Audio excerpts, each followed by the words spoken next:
Assalamualaikum warahmatullahi wabarakatuh. Kami dari kelompok 3 akan mempresentasikan hasil diskusi kami tentang proses sains dan kebenaran ilmiah produk sains. Saya Indah Yosefa Effendi dengan NIM 2103462 sebagai moderator. Saya Rick Fernando dengan NIM 2103452. Saya Nur Fadila Maharani MS, NIM 210341106. Saya Rika Lili Farma dengan NIM 210341112. Baiklah, materi pertama akan dibacakan oleh Erik Fernando. Kepada Erik Fernando dipersilakan. Baik, terima kasih. Yang pertama yaitu macam-macam wawasan sains. Wawasan tentang sains ialah pandangan rasional yang realitas, hipotesis. Hipotesis itu hendaklah berlandaskan rasio bersama istilah lainnya. Hipotesis hendaklah realitas. Macam-macam wawasan. Yang pertama yaitu ontologi sains. Pada aturannya, sistem kegiatan sains ialah kegiatan menggali korelasi, awalan dampak, spekulasi, dasar sains di tafsir, tidak ada peristiwa tanpa awalan. Yang kedua, epistemologi sains. Epistemologi sains,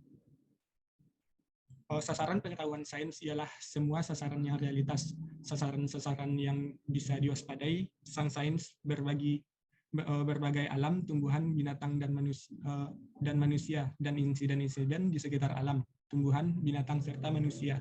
Semuanya dapat diteliti oleh sains. Yang ketiga, aksiologi sains. Sekurang-kurangnya terdapat 3 kegunaan teori sains.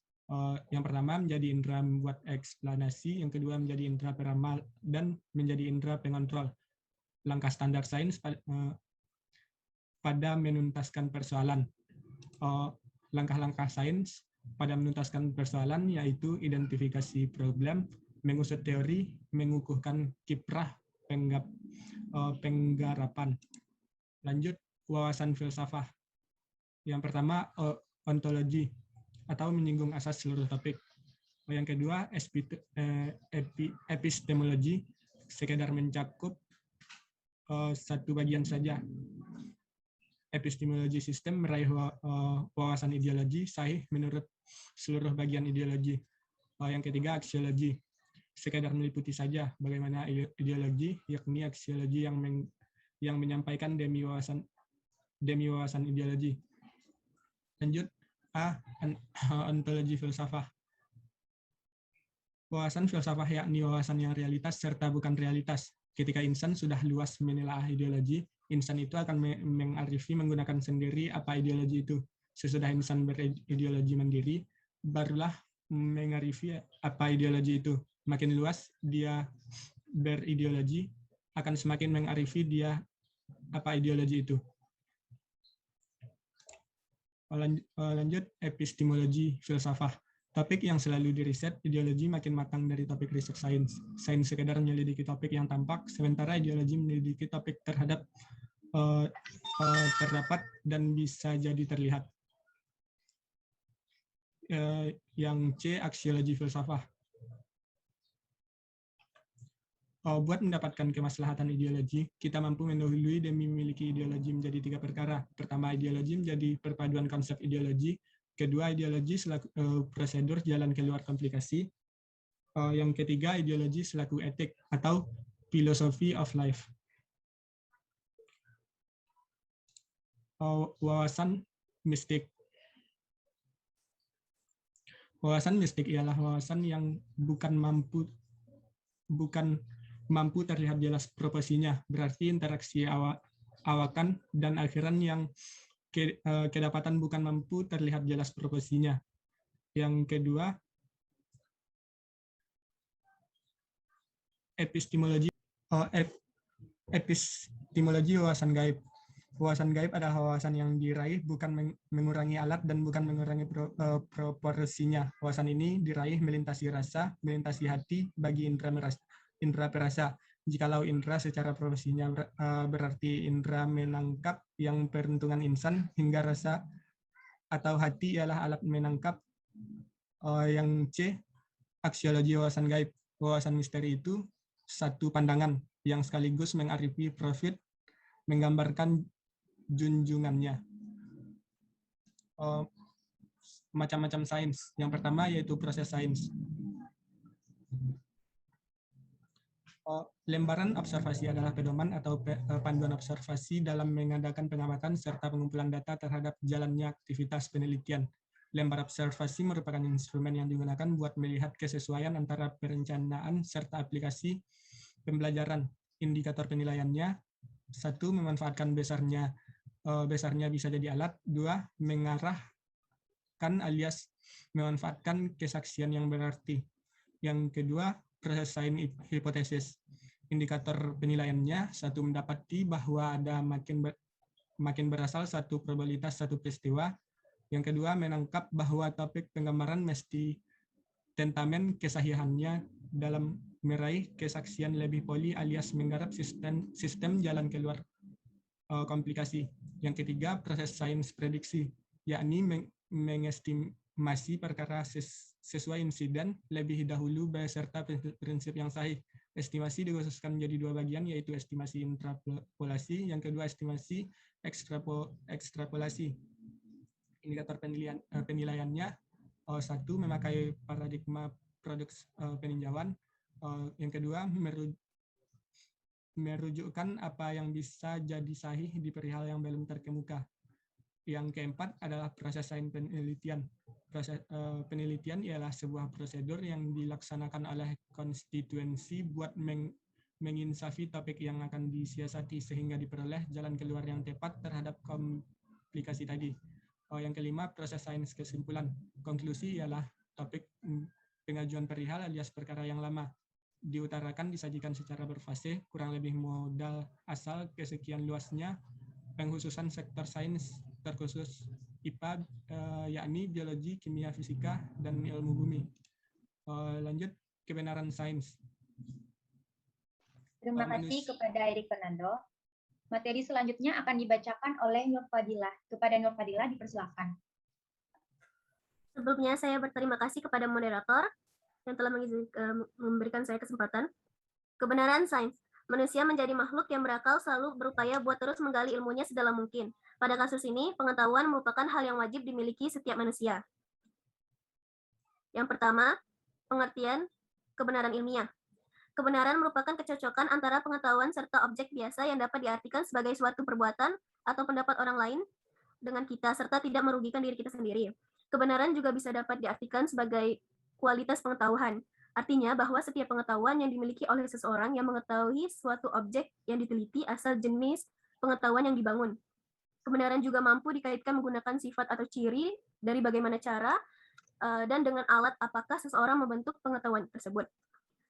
Kebenaran juga dapat dikaitkan pada ketergantungan terjadinya pengetahuan. Artinya bagaimana relasi antara subjek serta objek, manakah yang lebih mayoritas buat membentuk pengetahuan tersebut. Lanjut.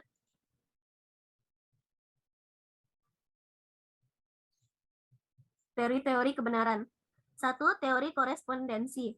Teori kebenaran yang didasarkan pada fakta objektif sebagai dasar kebenaran itu. Maksudnya, suatu pernyataan diklaim sahih atau benar bila terdapat fakta, dan jika tidak, maka pernyataan tersebut bukanlah kebenaran. Yang kedua, teori koherensi. Lebih dikenal sebagai teori konsistensi. Jika suatu pernyataan bisa dianggap benar, jika pernyataan itu sama dengan pernyataan sebelumnya yang sudah terbukti benar. Yang ketiga, teori pragmatis. Teori ini tidak sama dengan teori korespondensi dan teori koherensi. Teori ini lebih meletakkan dasar kebenarannya di manfaat dalam memecahkan dilema kehidupan. Digunakan sebagai bahan kritik terhadap kaum positivis. Yang keempat, teori sintaksis. Suatu pernyataan dikatakan benar jika pernyataan itu mengikuti aturan-aturan sintaksis yang baku, atau apabila proposisi itu tidak memenuhi syarat, maka proposisi itu tidak berarti apa-apa. Yang kelima, teori semantis. Berdasarkan pada proposisi yang memiliki nilai benar dari segi arti atau maknanya. Yang keenam, teori non-deskriptif. Pengetahuan akan bernilai benar jika pengetahuan itu memiliki fungsi praktis dalam kehidupan sehari-hari. Yang ketujuh, teori logika yang berlebihan. Problema kebenaran hanya merupakan ketidakcocokan bahasa dan hal ini mengakibatkan suatu pemborosan. Lanjut ke sifat-sifat kebenaran. Yang pertama, idealisme. Suatu peredaran yang melihat bahwa seluruh yang terdapat serta seluruh fenomena ini bergantung kepada kesadaran serta kemampuan insan atau manusia untuk mengetahui dan mengenal sesuatu. Yang kedua, rasionalisme. Petunjuk bagi manusia untuk dapat sampai kepada realitas yang sebenarnya asal kebaikan etis. Yang ketiga, positivisme. Lebih umum digunakan untuk menyamakan pengetahuan itu dengan ilmu pengetahuan alam. Yang keempat, empiris. Diartikan sebagai pengetahuan itu adalah sebuah kekuatan. Yang kelima, materialisme. Pada aspek metafisika, genre ini berpendapat bahwa materi atau benda itu ialah substansi dari empiris, sedangkan dalam bidang etika lebih mengutamakan kesejahteraan jasmani dan rohani. Dan yang keenam, pragmatisme. Menekankan pada praktek, mengadakan verifikasi kebenaran berdasarkan suatu hal itu sanggup dilihat berdasarkan tindakannya yang simpel atau dari segi kegunaan. Yang ketujuh, intuisionisme. Berpikir itu berkaitan memakai yang tampak atau terlihat, dan empiris itu tidak tergantung pada segala pengetahuan. Yang kedelapan, eksistensialisme. Suatu pandangan yang menekankan bahwa diri sendiri adalah empiris yang mutlak. Lanjut ke presisi dan akurasi. Akurasi merupakan kemampuan buat mengukur secara sinkron menggunakan nilai sahih atau benar, sehabis dilakukan secara berulang. Hasilnya dapat dihitung dipengaruhi melalui dua cara, yaitu sistem simulasi dan sistem penambahan baku. Yang kedua, presisi atau merupakan kesesuaian antara output uji individual. Yang dapat dinyatakan menjadi keterulangan adalah keseksamaan metode bila dilakukan berulang kali, dan yang kedua, keseksamaan metode bila dikerjakan dalam syarat yang tidak sinkron atau ketertiruan. Lanjut ke E, masalah kekeliruan dan kepastian.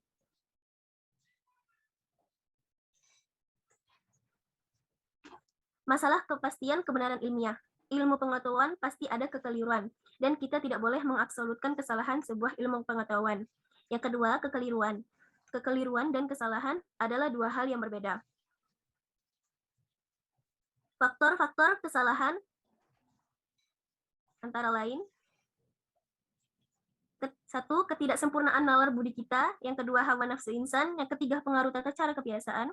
Yang keempat, kurang perhatian. Yang kelima, prasangka. Yang keenam, kehidupan moral yang buruk.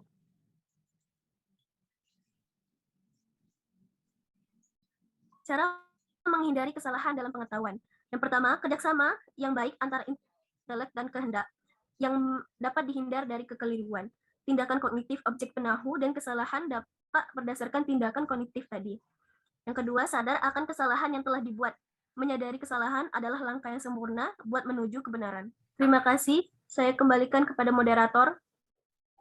Terima kasih kepada Nur Fadila. Materi selanjutnya akan dijelaskan oleh Rika Yulia Farma. Kepada Rika Yulia Farma dipersilakan. Oke, terima kasih, moderator. Saya akan melanjutkan presentasinya. Selanjutnya adalah produk saya. Yang pertama, hipotesis. Hipotesis yaitu jawaban yang diasumsikan karena berdasarkan dalam keterangan-keterangan yang diraih melalui pengumpulan data. Secara menyeluruh, tujuan hipotesis pada penyelidik adalah yang pertama, menyerahkan sempadan dan mengabaikan memperkecil kerja penyelidikan. Yang kedua, mengisi penyelidik pada secara seluruh dengan hipotesis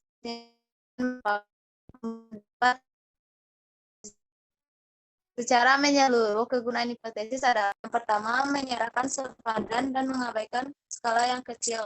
Yang kedua, mengemasi penyelidik saat syarat keterangan dan interaksi antara keterangan yang sewaktu-waktu menipis sedemikian itu berdasarkan kepedulian penyelidik.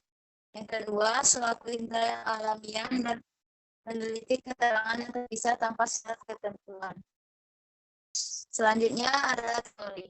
Teori yaitu sejumlah struktur dan definisi yang bekerja sama melukiskan suatu paham sistematis menggunakan interaksi antara dua variabel. Teori bisa ditemukan pada dokumen dan literatur.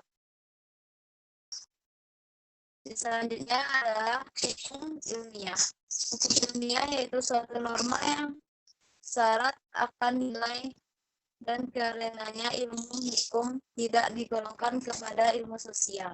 Metode penelitian hukum sebagai sebuah ilmu disiplin. Disiplin hukum memerlukan metode dalam pengembangan yang dinamikanya. Rumusnya yaitu M sama dengan F dalam kurung K. Dengan keterangan M yaitu metode, F fungsi, dan K merupakan konsep.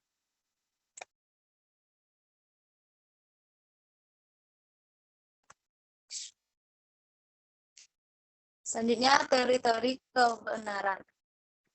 Yang pertama, teori korespondensi.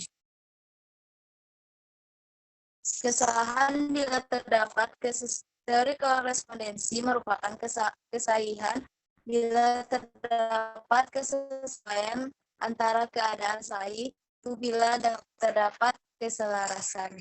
Pelopor teori korespondensi ini yaitu Plato, Aristoteles, More, Russell, Ramsey, dan Tarski, dan dikembangkan oleh Carl Rogers yang menyampaikan bahwa kondisi sahih itu terdapat pada keselarasan antara esensi yang kita ajukan menggunakan esensi yang masih ada pada objeknya.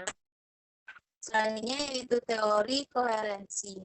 Teori koherensi merupakan maklumat berkarakter koheren alias konsistensi menggunakan maklumat lebih dahulu yang dipercaya sahih. Kelemahan daripada teori ini adalah di mana koherensi boleh mengusir suatu objek berdasarkan pernyataan menggunakan pernyataan yang sebelumnya. Seperti halnya membicarakan bahwa sanksi bagi koruptor diusahakan meninggal. Setiap koruptor wajib dieksekusi meninggal. Pernyataan merupakan penggunaan hukum pada teori ini. Selanjutnya, teori koherensi. Teori koherensi atau konsistensi, the consistent theory of truth. Pandangan teori ini, kesahihan ini dibuat atas interaksi antara judgement menggunakan perihal yang lain, yaitu liputan, namun interaksi antara ketentuan-ketentuan itu sendiri.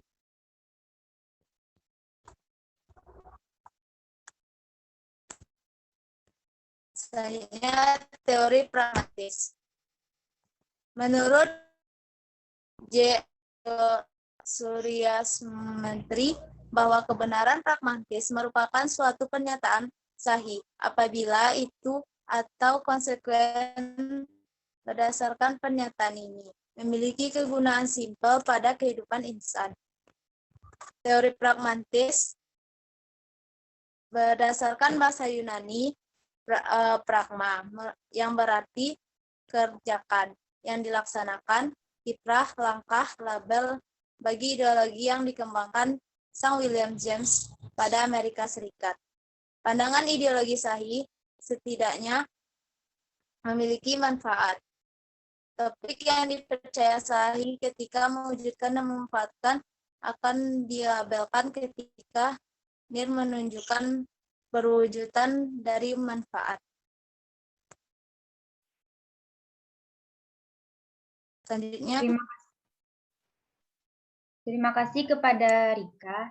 Materi selanjutnya akan dibacakan oleh saya sendiri. Teori performatif. Teori kebenaran performatif keluar dari persepsi J.L. Austin yang memisahkan antara ujaran kontan dan ujaran performatif. Menurut salah satu tokoh filsafat analitika, percobaan dasar basic eksperimen secara orisinal seperti yang dipakai dalam aturan konsistensi cuma dapat dilaksanakan pada kata konstantif. Kata konstantif ialah kata yang memberikan tindakan yang berisi suatu pernyataan dan konsekuensi untuk kebenarannya. Contohnya, menjadi seorang pendidik itu harus memahami perbedaan-perbedaan pada setiap didik. Jadi, standar yang ditentukan di sini adalah memahami perbedaan yang ada pada setiap peserta didik, maka seseorang peserta didik yang benar adalah yang mengenai adanya perbedaan. Artinya, teori ini hendak membangun suatu kenyataan yang ideal atau adanya performa yang baik. Selanjutnya, teori konsensus.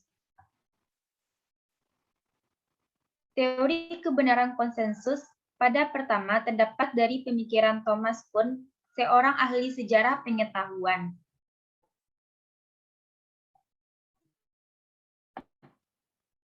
Penulis buku The Structure of Scientific Revolution ini mengutamakan bahwa ilmu pengetahuan berkembang melalui beberapa tahap. Pertama, ilmu pengetahuan terdapat pada posisi sebagai alami ketika dia didapat oleh orang berdasarkan rencana kebenaran ilmiah. Pada perkembangannya, akan muncul beberapa penyimpangan yang membuat rencana kebenaran tersebut dipertanyakan kualitasnya. Seterusnya akan terjadi peredaran ilmu pengetahuan yang akan membawa dampak peralihan paradigma di dalam masyarakat ilmiah. Jadi, perkembangan ilmu pengetahuan terlihat dengan adanya peralihan arketipe lama yang digantikan oleh arketipe baru. Peralihan ini dinyatakan oleh penerimaan masyarakat atau social acceptance terhadap sebuah arketipe dan rencana kebenaran ilmiah. Selanjutnya, aplikasinya dalam masyarakat.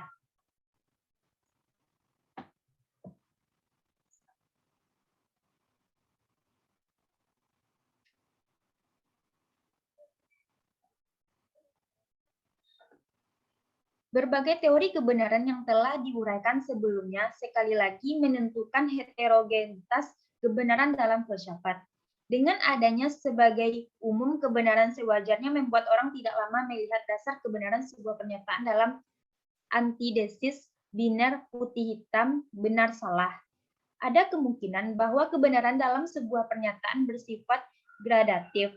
Semakin banyak dia sesuai dengan teori kebenaran yang ada, semakin tinggi validitas kebenaran yang dikandungnya. Bantangan selanjutnya yang akan dihadapi adalah sepanjang mana teori-teori kebenaran tersebut bisa diaplikasikan dalam menimbang berita hoax. Tentu saja penerapan teori-teori tersebut bergantung pada kegiatan objek kebenaran itu sendiri. Teori korespondensi misalnya bisa dilakukan sepanjang objek kebenaran bersifat faktual dan bisa diakses secara langsung melalui panca indera. Jika tidak bisa diakses langsung, maka terdapat opsi teori kebenaran lain yang dilakukan. Dalam konteks dunia maya, pembuktian kebenaran ilmiah dilakukan melalui gambar atau video. Tetap ada kemungkinan bahwa gambar atau video tersebut adalah tidak benar, sehingga diperlukan bukti lain sebagai pendukung. Selain itu, diperlukan pernyataan lebih lanjut dari juru telematika untuk membuktikan validasi data otentik dari gambar atau video tersebut. Dalam hal ini, penerapan teori performatif jelas signifikansinya. Teori performatif juga bisa diterapkan untuk menyaring sumber berita. Selanjutnya, terbentuknya hukum ilmiah.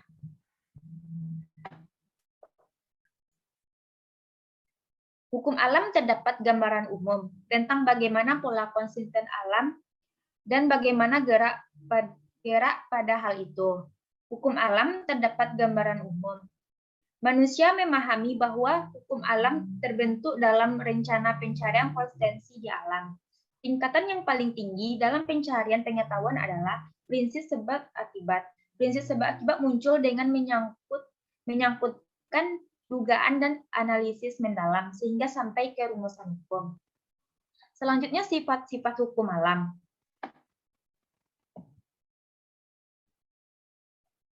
Sifat-sifat hukum alam yaitu feel netral dan bukan diperuntukkan yang mengutamakan kategori pemakai itu. Feel modial, berarti dapat bertindak kapanpun. Feel lebih meyakinkan. Keyakinan vonis dapat disaksikan kesaksiannya dengan keahlian vonis tersebut menunturkan indikasi yang sama dari masa ke masa. Selanjutnya, teori dan hukum alam.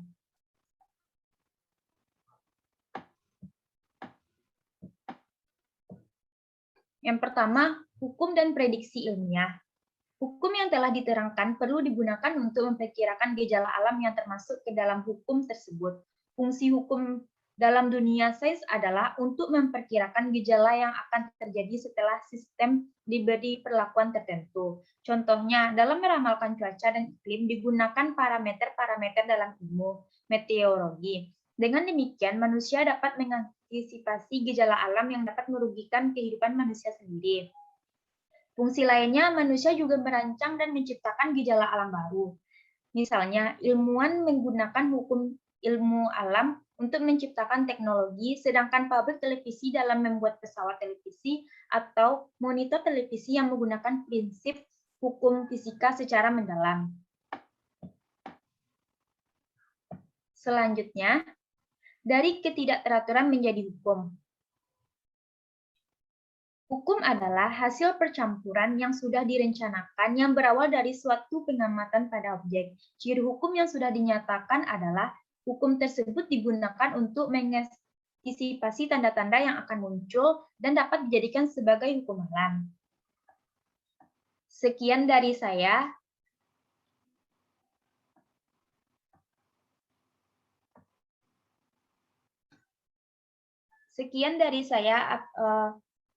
Sekian dari kelompok kami. Apabila ada kata-kata yang salah, mohon dimaafkan. Saya sebagai moderator, mohon maaf apabila ada kesalahan kata. Wassalamualaikum warahmatullahi wabarakatuh.